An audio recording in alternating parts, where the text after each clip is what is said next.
Lights, camera, action. On this week's show, we have the hugely talented MC, DJ and producer who's an absolute beast on the microphone, who's worked with, you know, some incredible artists like Whirlwind D, Specific, Ill Inspired, K Delight, as well as many, many more.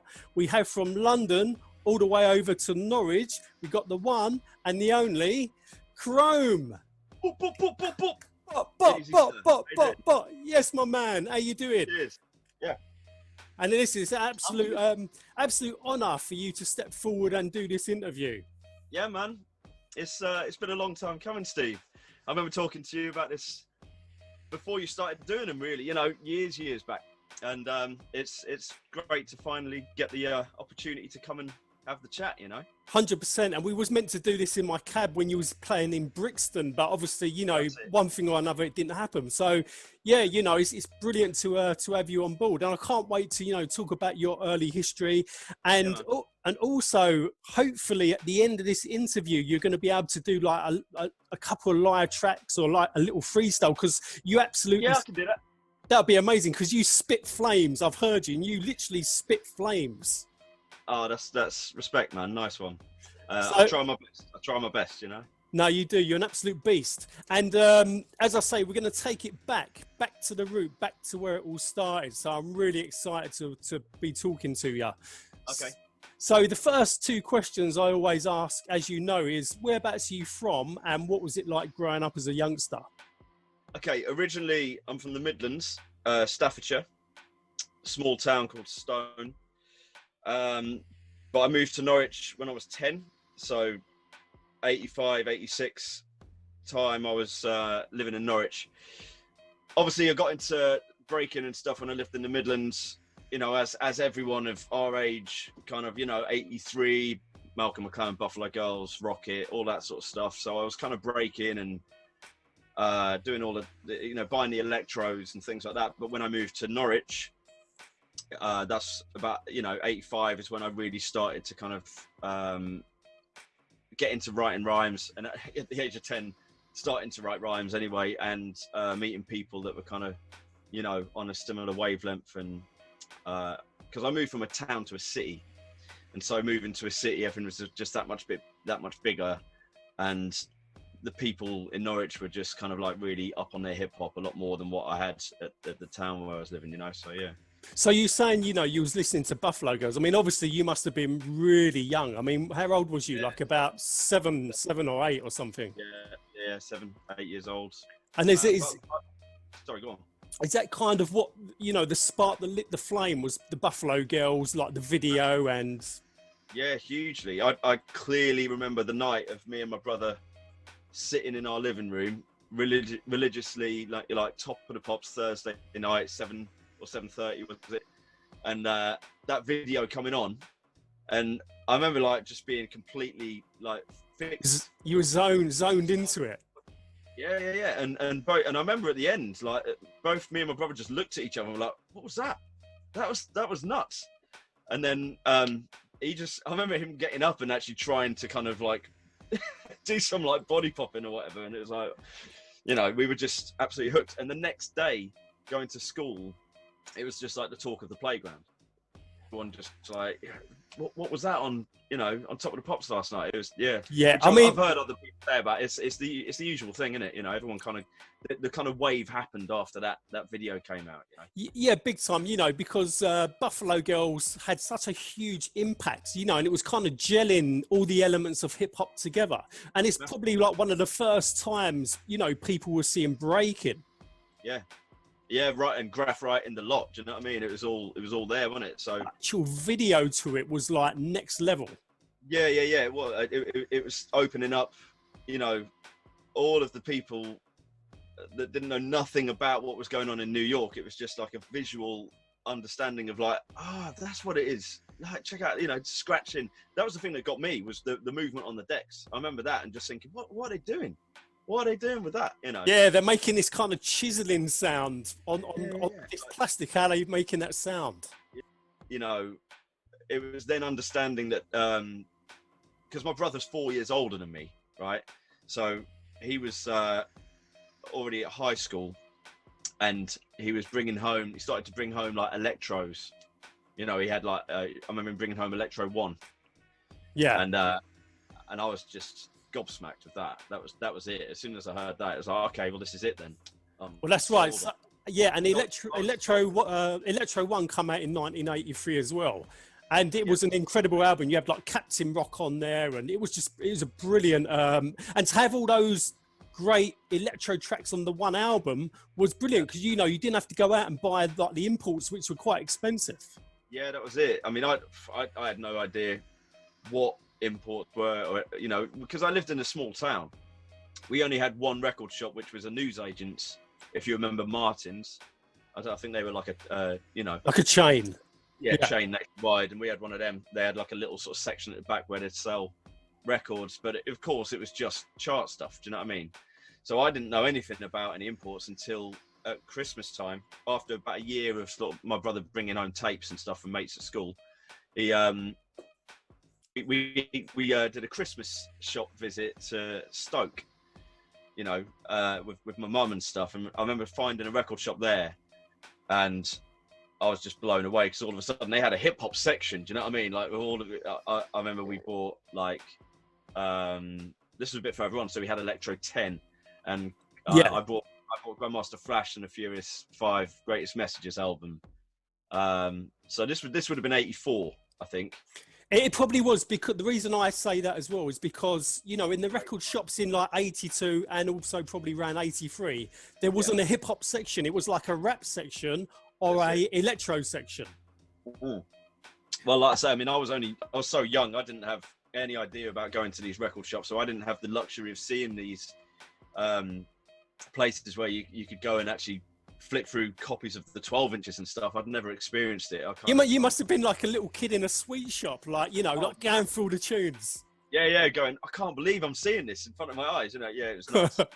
but my mum standing there behind me going, come on, hurry up. We've got to get to, you know, Woolworths or whatever and go and do the rest of the shopping.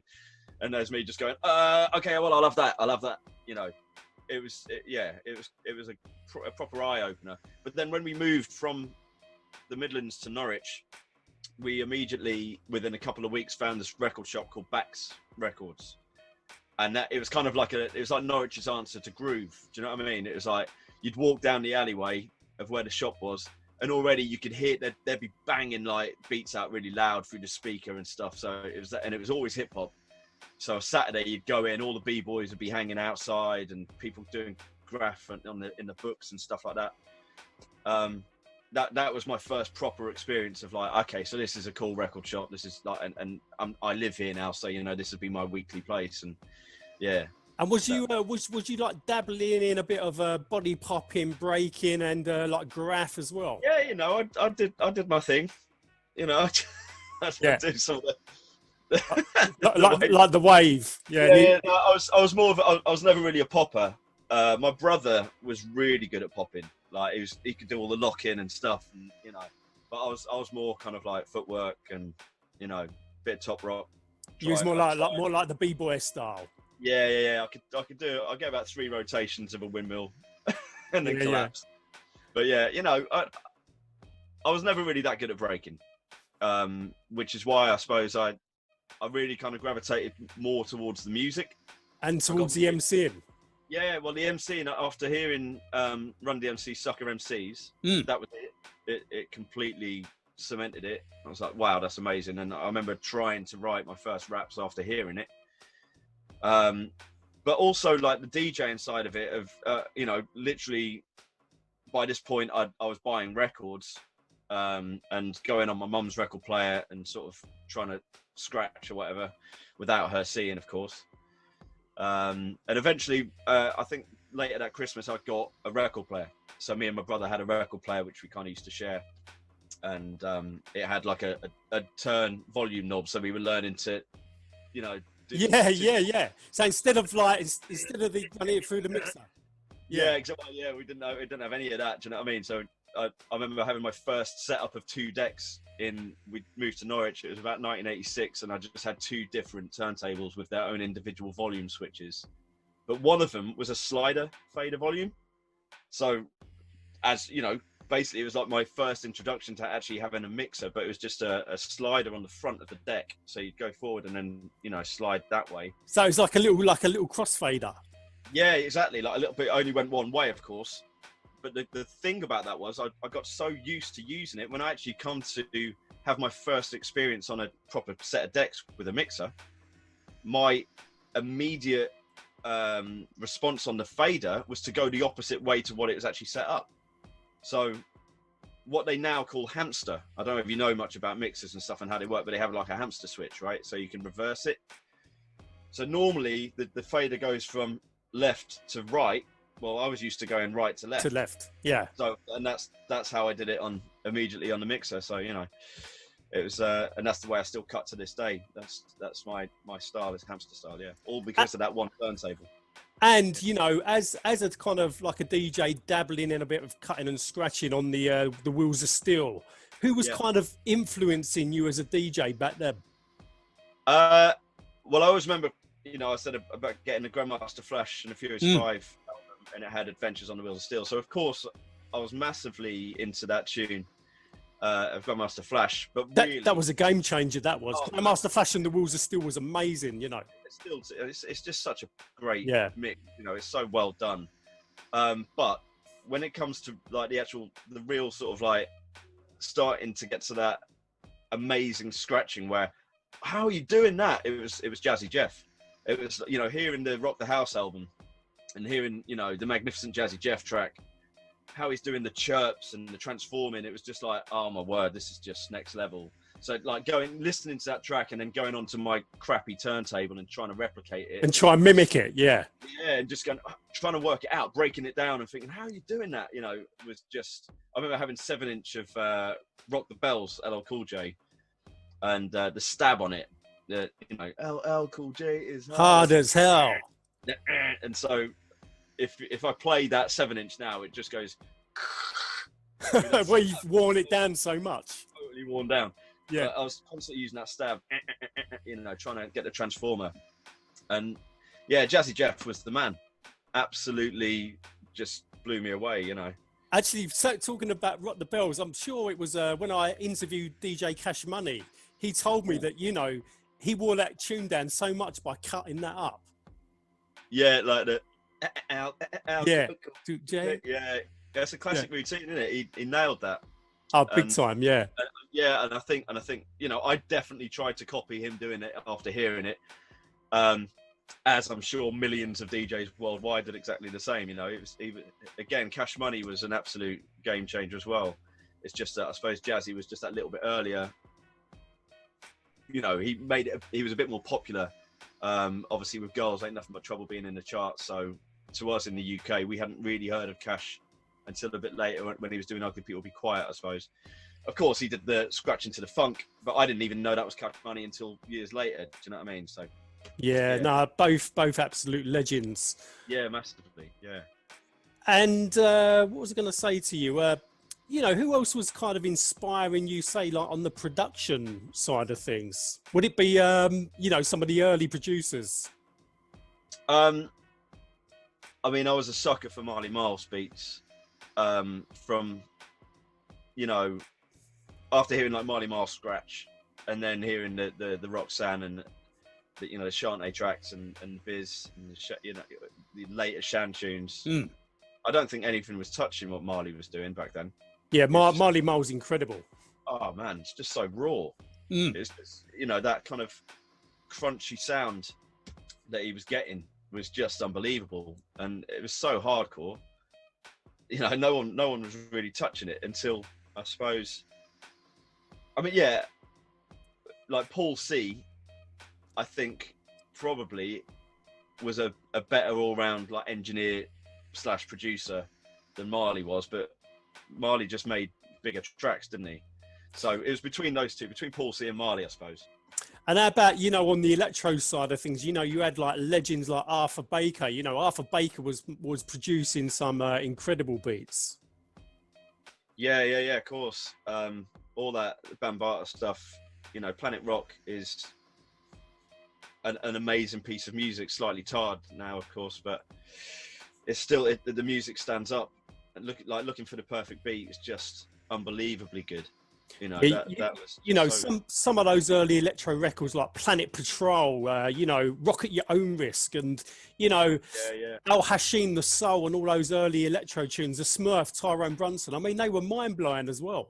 Yeah, absolutely. And as much as I loved the electro stuff, you know, like Electric Kingdom, I always remember especially the electro version, the way that it came in, the kettle drums and stuff was bad. But I was really kind of, when Sucker MCs came out, and you know, I was really kind of getting into like the pumpkin style beats as well. Do you know, like Here Comes That Beat, and yeah, Pumpkin All Stars, yeah, and things like Fresh 3 MCs. So like the slower pace of the tunes. When I was getting more into that than I was into the electro, and whereas a lot of my friends were like really into the faster paced stuff. And don't get me wrong, I love it. I was totally into it, but I was more waiting for the, you know, the more straight up hip hop tunes and like the raps. I really wanted to hear like the lyrics and a bit of scratching on the top, you know. Yeah. And you know, Mike, also actually about UK wise, I mean, what was doing it for you for like you know, who was bringing like, you could say, who was you loving through like the hip hop years when it was coming to like UK releases back in the early days? I'm trying to think of like my first, I suppose the first introduction of UK music after maybe hearing Nutriment and maybe Fishin'. You remember they did that Kings of Swing, the Glenn Miller mix and stuff like that. Do you remember that? Yeah, I'm the king of swing, the jungle, yeah. Of course, I know the one. Yeah. So I suppose they were kind of like the early introduction, but it was only when the first Music of Life album came out, which was what, Deaf Beats 1, and there was a Derek B track on there, right? Was it Rock the Beat, I think? And I remember that being like, oh, this is, because all the rest of the stuff on that I think was US, but that Derek B tune was the only UK, and it's like, oh, it's a UK tune, cool. And then immediately after that, you had like the Derek B released, what was it? Not Good Groove, Get Down, wasn't it? Get Down, I think, yeah. I think it was Get Down. Dave McIntosh and Einstein were coming out, you know, tables turning, and there was like that sort of wave of those tunes, and they, you know, they weren't really kind of on the level with the stuff from the States, in my opinion. As much as I liked them, they weren't quite sort of doing it. So I don't suppose I was really listening to the UK stuff until Demon Boys came about and Hijack with Star Wars. When that was the thing, that was the changer. When Star Wars came out, that was the one, because it was like, okay, let's take this is serious stuff now. You know, the way that the cuts come in, and you know, the Supreme production was just unbelievable. I mean, Hijack and Demon Boys are absolutely incredible. I mean, you know, that kind of the production on those records are unbelievable. And obviously with K-Sly, you know, an undercover on the MC, and it's absolutely brilliant. K-Sly just seemed to sort of, not only his voice just sounds amazing, but his flow was so on point. He's very American, but I don't know, you know, at that time, no one really cared, did they? So it was just kind of like, it was accepted almost. And yeah, so when Star Wars dropped, it was just so big that, you know, and it stood up to the American stuff. That was the first time. Yeah, big time. Actually, you can play this alongside your Kanes and your EPMDs, and you know what I mean, and Public Enemy, and it stands up. It's as good on that level, you know. Yeah, Hijack, absolutely a beast. And Mike, can you like remember the first time, you know, you picked up a microphone and played in front of a crowd? Yeah, in fact, I've got the flyer. Wow. First gig somewhere. Here we go. Look at this. This is the original, made by a mate of ours called Rafi. But I don't know if you can see that if I hold it up like that. You see that? Yeah, leave it there a sec. Is that clear? Talk a bit, because I've lost. So basically, this was I mean, you can see how dodgy it is. It was all sort of handwritten. It was in the community centre, 10th of October 1987. It is, and we basically says Deftex, MC Chrome, Rockski, yeah, Pure Delight, and we hired out this community centre, and made up these little tickets as well. So we got these like little individual tickets that we kind of like made up, cut up. Did you do the graph? Did you do the graph on them as well? My brother did, yeah. Wow. My brother did them, and then our other mate did the one which says fresh on there.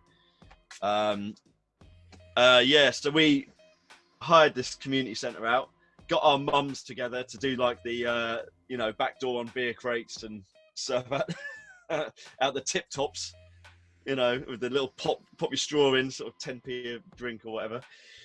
And yeah, we did our first gig and got the place absolutely packed. It was wicked. Was that recorded, Mike? Because I've seen a YouTube video. You're on stage and you look about like, maybe 12 or 14 or something, and you're like MCing on stage. Yeah. So that is what you're talking about. Is this? That's that gig, right? Yeah. Which was a battle of the bands competition. Which one was held. So this was a heat at my local school. And we won that heat, got into the final, became second in the final. Yeah, I mean, that video, I couldn't believe it when that video actually emerged on YouTube. It's like, oh my word, someone recorded it. I can't believe it. Oh, it's great. How old was you on stage? I mean, you look obviously really young. I mean, let me have a look at the date. So that's... Was that 87? I was 13. 13, looking like 10. But, yeah, ball still hadn't dropped yet. Do you know what I mean? Well, the thing is, Mike, even at that age, you had a lot of presence on stage. You owned the stage. You looked and you sounded great. Yeah, I mean, so basically, my mate Damien, who's the DJ, he was the mastermind behind the group, and basically, he could see that I could rap. But I was quite shy actually as a kid, and he just saw that he was, I didn't really have the get up and the confidence. So he was like, he kind of bullied me into sort of like getting up there, and he's like, you've got to be like firm, you've got to be assertive, and got to go for it, Think that you're the best MC and be arrogant, and it's just filled me with all of this belief. That I was just like, okay, yeah, I'll just do what you say, and I just got up and. Go on, make some noise! And just like attack the crowd, and it worked. It just kind of, it kind of worked. So yeah, I owe a lot to my mate Damien, DJ Shaw Delight. And what was inspiring you to write your lyrics? Was it like everyday life? I mean, obviously things must have been a lot different back then. So obviously no pressures or political kind of stuff going on too much. Yeah, it was literally. It's really hard to know, like, what was really inspiring me to write. All it was listening to a lot of Roxanne Shante and Steady B, and trying to replicate, like, what they were rapping about. So I wasn't even really relating to what I was living. Do you know what I mean? I was a little, council estate boy in Norwich, going to school. I can't really rap about that. Do you know what I mean? So I'll try to think of one of my verse, for instance. One of your early rhymes, yeah. Yeah, like, what is it? My raps have style, impeccable rhythm. The beat is funky with these lyrics I give them. I don't know. It's along those lines. You know what I mean? It was always very kind of like simple and just rapping about hip hop. That's pretty much all it was. Yeah. And Mike, can you tell me also about your first release? As in first Deftex release. Yeah. Well, we had a. Before we released our first record, we got signed to Virgin, or 10 Records. So the same label as like Mantronics, Tila Yeah, Rock. I was going to say Breaking Bells was on 10 Records, so, yeah. Like Soul to Soul. Who else? Unique 3 were on there at the same time as we were. Yeah. So we got signed to 10. And we had a 2-single deal, which we had 3 different recording sessions, one in Norwich, one in London with Stepski out of Phase 1, and he tried to house up our music, and we were just like, no, we ain't having that. So then we had a 3rd session in Oldham for a week with No Sleep Nigel, where we got to record like 5 tracks, which were all kind of what we wanted. And eventually after that, 10 basically just went, we can't do it, and they downsized. They signed up way too many artists, I think, in one particular year, and they just had like a clear out, and we were one of the bands that they cleared out. But we had a decent advance of about 30 odd grand or whatever, so we basically, after paying off solicitors and management and all of that sort of stuff, we had a little bit of money left. So we spoke to our local record shop, which was Soundcrash Records, and sort of struck a deal with them, and then released a record, which was the Master Blaster, which is this EP here. And I've got a nice test press version.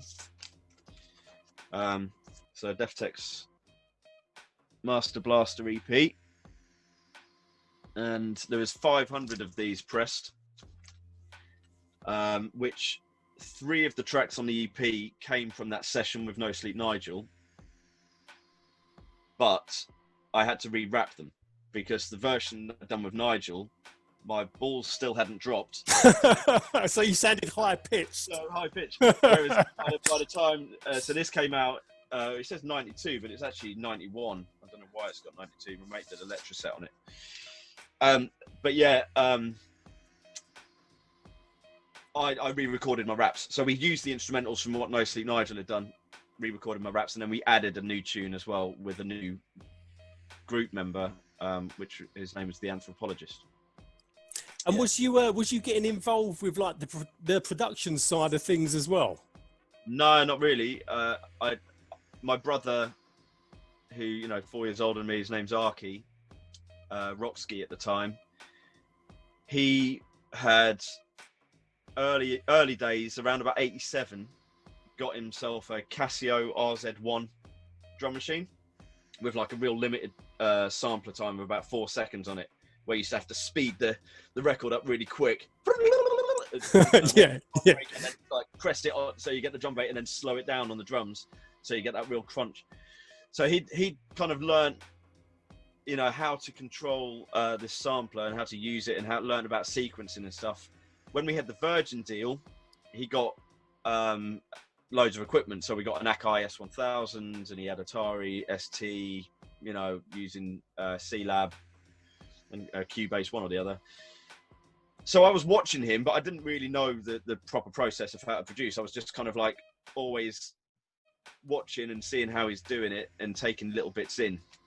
But what I was doing was, because I was writing rhymes, I was learning about bar structure and song arrangements, and so how to kind of like go to my brother and say, well, I've got these raps, I've got 3 verses and chorus or whatever. It needs to be so many bars. So I was helping out with the arrangement side, but not necessarily the production. Yeah. Was you going at digging for breaks? Like, was you like that you could sample in some of your tracks? Yeah, I'd like to say that I was, but it was mainly, like I say, my older brother and Damien, the DJ, they were madly into it. Like especially Damien, because he was the DJ. He was buying all of the Ultimate breaks and beats. Like early doors, he was well into buying all of them and doubling them up. And so they would just go out like on a regular to, all the secondhand shops, and they just rinsed it in Norwich. I don't think there was many people that were up as Damien especially was. He was just so on it. So he was just picking up everything, all of these like classic breaks. He was finding them for like, 10, 20p and coming home. And then he, Wayne, my brother, would just kind of like lace them up. And yeah, it was cool, man. In fact, Damien, I was saying about, this is a clip-in from Record Mirror magazine, if you remember that. So Damien is here, there. Is that the right one? Yeah, there. This is in the DMCs in 1989, I think. So yeah, and he was a proper. He came second in this heat, and then had to go down to Chippenham, where he kind of messed up his routine a bit. It didn't quite work, but it says on here, what does it say? DJ Sure Delight, neat bedroom mixer from Norwich, qualifying second in Nottingham. That's in Nottingham.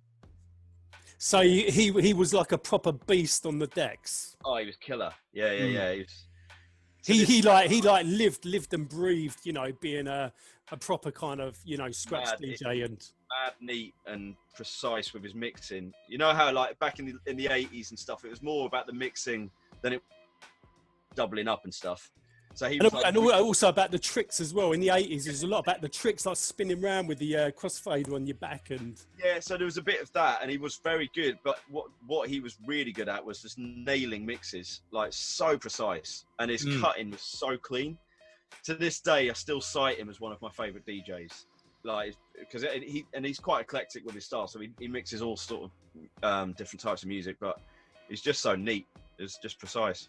But the one trick you say about like doing tricks, the one trick I remember him doing, we went round to his house one day, and he was like, "Oh boys, I've got this new this new trick. Check this out." And he had the tiniest little bedroom, just like a box room in this cottage.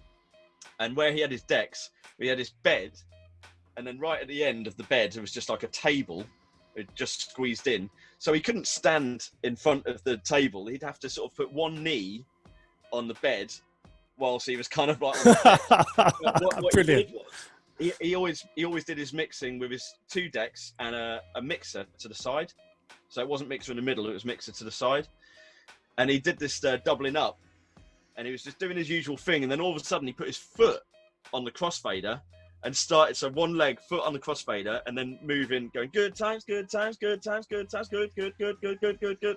And it was just like, whoa, what the hell? That's amazing. Because obviously everyone was like, you could only double so fast, you know what I mean? But with your foot on the fader and doing that, it was just like mad quick. Especially being in that kind of predicament where you haven't got much room. I mean, yeah, brilliant.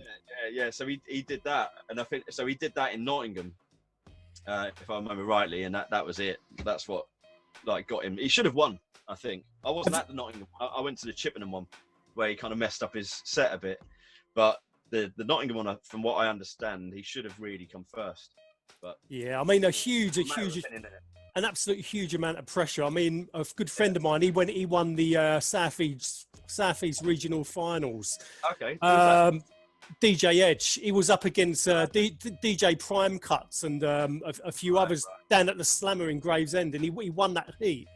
But yeah, he kind of, I don't know, it was the pressure, and also he wasn't really feeling 100%.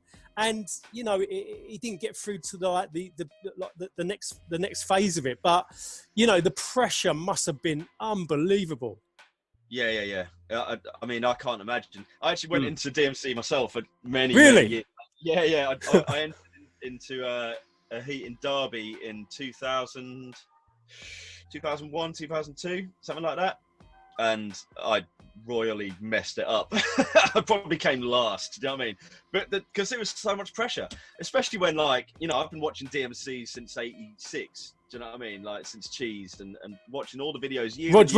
Roger Johnson and all that. Yeah, you know what I mean? And just like madly into it. Listen, I used to tape it off John Peel, and when, you know, Chris, they used to play it on Radio 1 and stuff, I'd always like tape the mixes.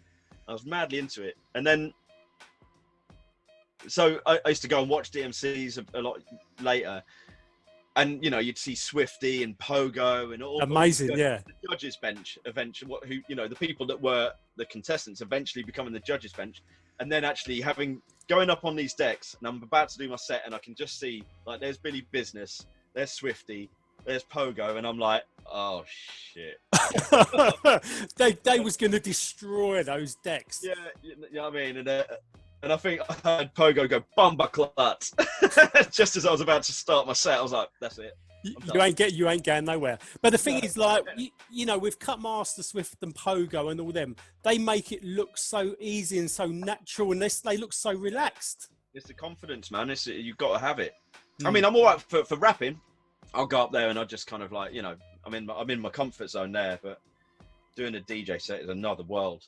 Like, especially when you've got all your tricks and you're kind of like your juggles sorted and stuff like that, and you know you've got to nail it.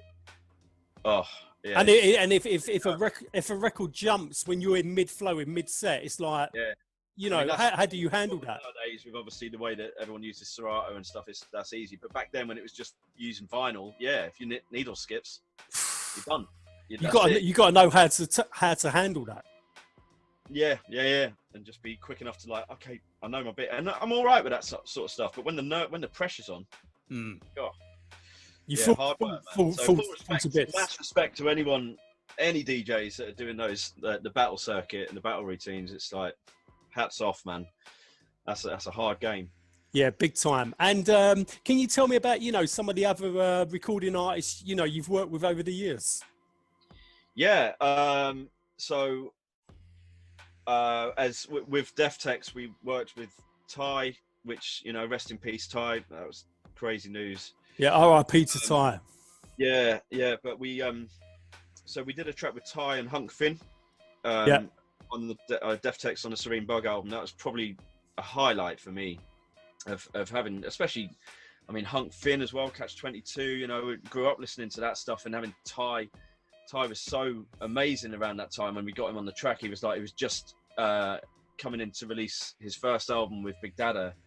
I think he'd had Break the Lock out, like the first 12, and we'd become good mates with Ben. Do you know what I mean? And we were like, every time we go to London, we'd kind of like hang out, and yeah, so that was a moment having them on a track. That was a killer. But we also, who else have I worked with? I did a tune with Kashmir, the Iguana Man, as in, Strange You, with DJ Tough Gut on his Beats in Progress label.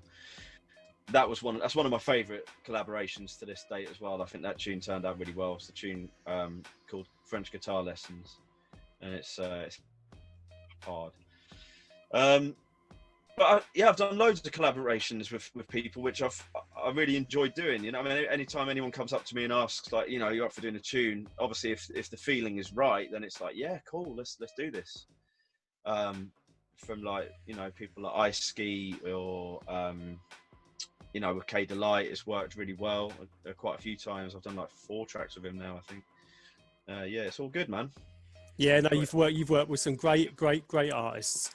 Yeah, man. I'm just saying. I'm not going to give too much away, but about 2 weeks ago, I recorded a brand new collaboration, which should be coming out soon, and it's got one of my favorite rappers of all time on it as well.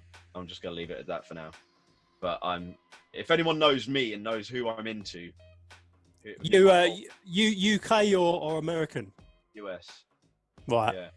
Yeah, I'm happy about that, but I ain't going to say much more. we won't go there. Yeah. I ain't going to... It's zipped, yeah.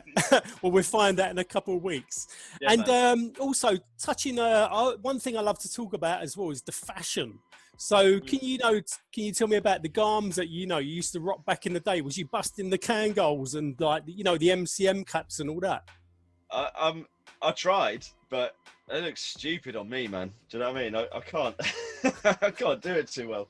I mean, I was one for like tracksuits, so I had like my Pumas, like my shell suit and stuff like that, and I'd rock my Puma States with the fat laces and things like that. But I was never really one for being up on the fashion as much, mainly because of like I didn't have the money. That was a major problem for me, being so young. You needed a few quid to go out and buy it. I had to rely on my mum to kind of go to C&A for me. Yeah. The rodeo jackets. You know what I mean? Yeah. I used to rock them as well back in the day. But I got a couple of other little questions actually, Mike, before hopefully you can go live and start doing like a little live performance for us, which I can't wait. So the other few little questions I've got is, have you got like a favourite break? Favourite like drum break? Yeah. It has to be Amen Brother. It's just so hard. I remember the first time hearing Salt and Pepper, I Desire. Remember that tune? Yeah. That was the first time I remember hearing that.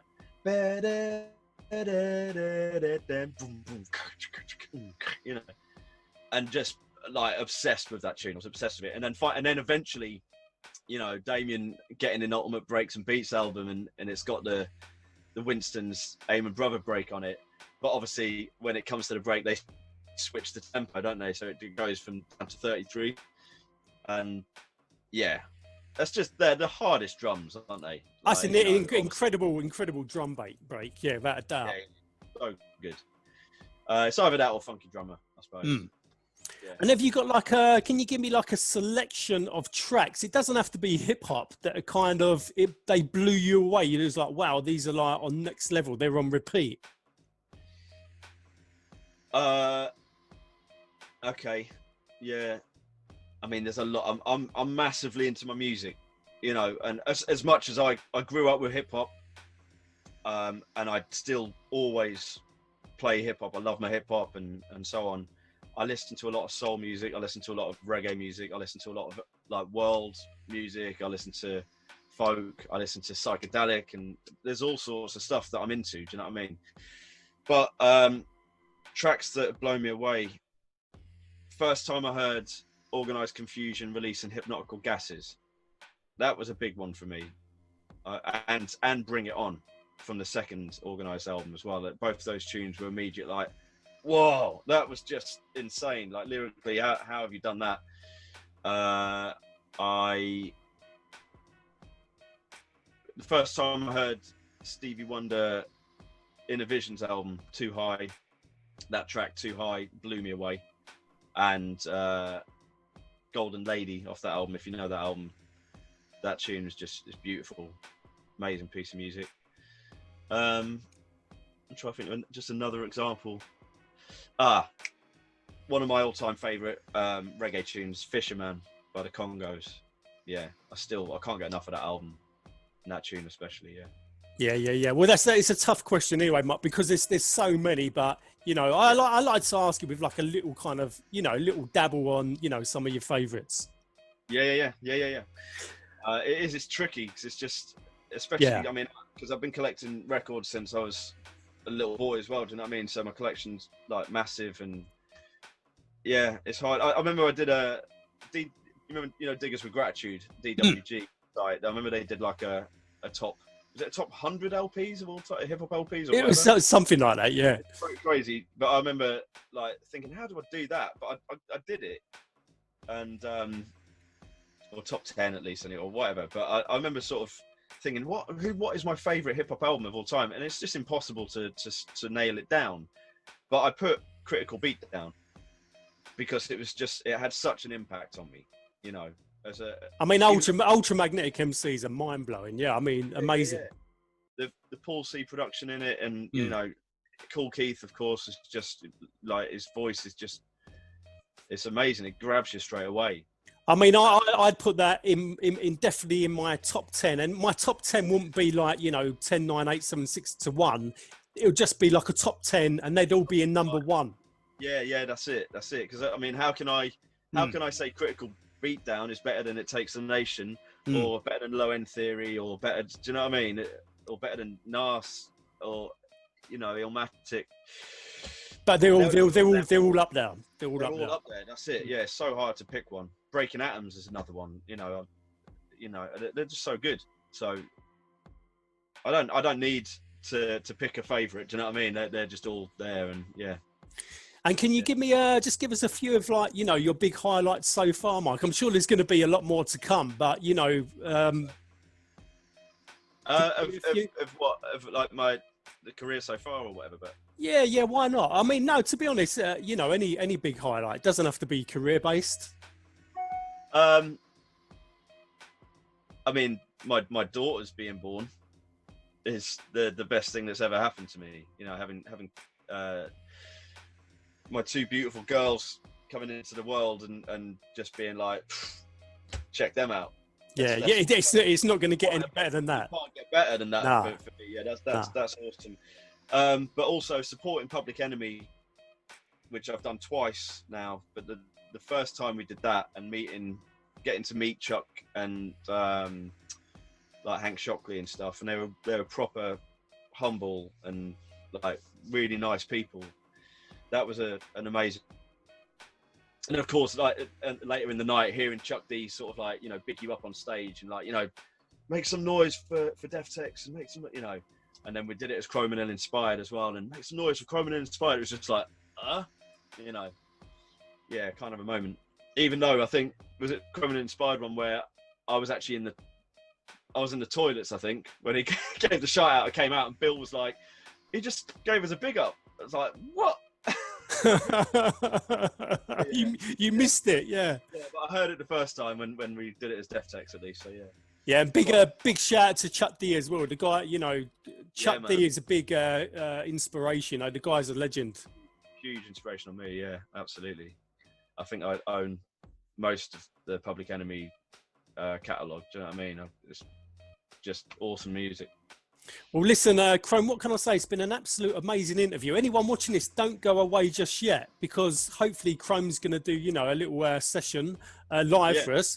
But anyone watching this, please subscribe to my channel. Press the subscribe button down there somewhere. I've interviewed you. I've interviewed Man Parish, Cosmo D from Nucleus, DJ Qbert, DJ Cash Money, Public Enemy, Scheme, T-Kid, Rodney P. London Posse, DJ Pogo, Cutmaster Swift, as well as many, many more. So please check my channel out with all my other interviews. And big respect to you as well, Chrome, for doing this. Big up. Nice one, Steve. It's been an absolute pleasure, mate. Yeah, I hope you've enjoyed it. You know, it's all kind of quite relaxed. Yeah, man. Yeah, it's wicked. And hopefully, you know, once lockdown is all done and dusted, things get back to a little bit of normality, whatever that is, and you're doing the cab, we can do the Chrome and inspired one. You know what I mean? 100%. We'll get you and Bill ill inspired in the ultra cab, so it'll be the proper ultra cab style. Yeah, that would be awesome, man. Yeah. Two kind of radio shows. I have the. So yeah, you've got the radios. You've got the Facebook Live radio show as well. I've got a Facebook Live show which is called the No Half Stepping Show. That's every Wednesday night, 8 o'clock. And then I also do an actual radio show on a community station in Norwich called Future Radio. So I do a funk and soul show, like Chrome's Funk and Soul Show, and that's 6 to 8 every Friday. But also, if you want to support me or get any of my music, you can go to my Bandcamp page, which is simply chrome.bandcamp.com, or there's the other one, which is chrome and illinspired, all one word, .bandcamp.com. Right. So listen, let's get yourself set up then. Okay, cool. Well, I think I'm ready to go. It's just. And what I'm going to do, I'm going to bust in some bomb sounds in the background as well to get it popping off. Yeah, Charlie Sloth style, right? Well, yeah. I'm just going to do a sound check. What's this like? Yeah, it's nice. Round everybody. It's probably a bit too loud, if anything. It's a little bit too loud. Yeah, turn it down a touch. Yeah. Okay. Around everybody and everybody crowd around. One. Like that, yeah, that's nice. All right, let's do this. Yo. Crowd around everybody and everybody crowd around while I count it off. One, 2, 3. Party people, check this out. and we go.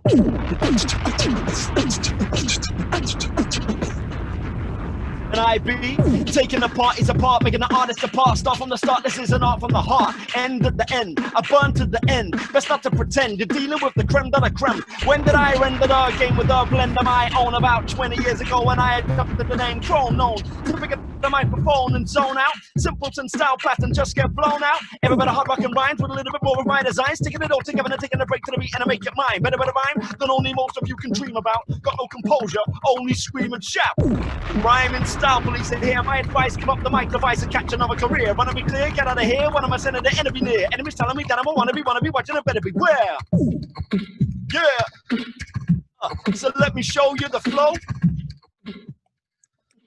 Educational music, good for you to know. And if you like the boom bap, just nod your head. Simpleton style pattern, them are just done dead. It's the CHROM to the E. So do my beat, play one for me.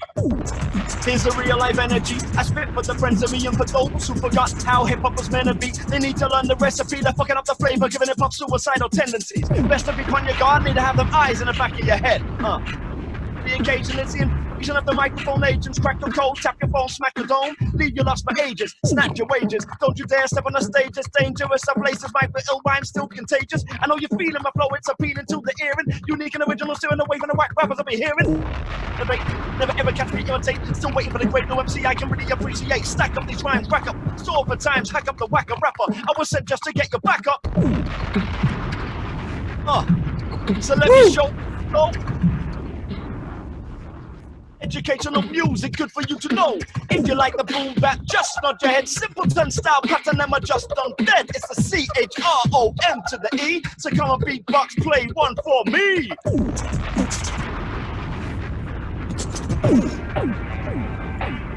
Let's talk about that dopamine hit. Woo! Ah, hell yeah! Now, some social media action. Not really. I need a hit, give me a hit, just give me a hit. I feed my addiction with a bit of a dopamine hit. Give me a hit, just give me a hit. Woo! Yo, I need a hit, give me a hit, just give me a hit. I feed my addiction with a bit of a dopamine hit. Give me a hit, just give me a hit. Thanks, Mr. Zuckerberg, for filling my brain with shit. I find it hard to go a couple of minutes without a hit. Every team I would think and pray from the next high on it. A total recluse in a social environment. The life of a virtual party up on your thread. I can be anyone that I really want and with pen in my head. Most of my friends out there, they don't know me. Over 3,000 and counting, still I feel lonely. Maybe I should delete the app and try honesty. But on a white page, that dopamine and seek it unconsciously. So many platforms, no one can stop me. Uploading selfies, this shit's really got me. Feel the pressure to my existence in an instance. I need response. Friends I see me distant. Wishing for the moment where my pit will go viral. Learn the algorithm to stay ahead of style. I need a hit, give me a hit, just give me a hit. I feed my addiction with a bit of a dopamine hit. Give me a hit, just give me a hit. Yo, I need a hit, give me a hit, just give me a hit. I feed my addiction with a bit of a dopamine hit. Give me a hit, just give me a hit. And so I'm sitting in the pub, waiting for a mate. I'm scrolling through my feed and everything is great. 10 minutes late and intro's my mate. Keep on scrolling through my feed and everything is great. My mate starts talking about his mate. Still scrolling through my feed and everything is great. I look up on my phone, my mate's gone. I'm like, wait, so I scroll through my feed and everything is great. With a smile on my face and a real slow glow, I got 82 likes on a page for me at a show. I keep going back, see if anyone is sharing it. I really need to fix some money, please give me another hit. Check it on Twitter, open up Insta. It's only real if it's on social media. It's the way that life is these days. I'm trolling strangers. I'm sure that everyone's correct within this echo chamber. When will it stop? How will I live with this void in my life? I got a lot to give to the world, at least I think so. Or maybe not. I become aware of the peripheral and reverse the brain rot. Looking up on my phone, see the world on my home. Reconnect with my family. Look at how they've grown. A dose of daily life is my new prescription. I find new ways, get my dopamine addiction. I need a hit. Give me a hit, just give me a hit. I feed my addiction with a bit of a dopamine hit. Give me a hit, just give me a hit. Yo, I need a hit, give me a hit, just give me a hit. I feed my addiction with a bit of a dopamine hit. Give me a hit, just give me a hit. AllCitySteve, give me a hit. This one's brand new. See if I can get the lyrics right on this. Yo. The world keeps on spinning. I'm looking at the clock and the hand keeps turning. It really never stops. Take it back to the beginning and reinvent time. It takes you and me to elevate the mind. Thunder dump, thunder bump, thunder come under some, thunder clap, wonder rap. Never find me under that rock, sitting on top of that. Got the hat that fits rocking that style of fun style. With my compile of answer to the equation, half amazing, half man, half made up. Picturesque, pick the rest, stick the rest in the mess. That I watch them all fall a score. What I hear is hardly audible. I'm all ears, you're all tears. Trailing only using 4 gears. Travel at high speed, I see only what I need. Open with how I proceed. Took it on that like the guts to pass it. It's mine, I own it. You lost it, you blown it. Don't look at me like I've outgrown it. I'm just for every moment. The passion is still unfolding. Roman avenues of my brain, I've not stepped on, now I'm roaming. Illuminate the dark parts that need attention. Required investment to pull out the next invention. The world keeps on spinning. I'm looking at the clock and the hand keeps turning. It really never stops. Take it back to the beginning and reinvent time. It takes you and me to elevate the mind.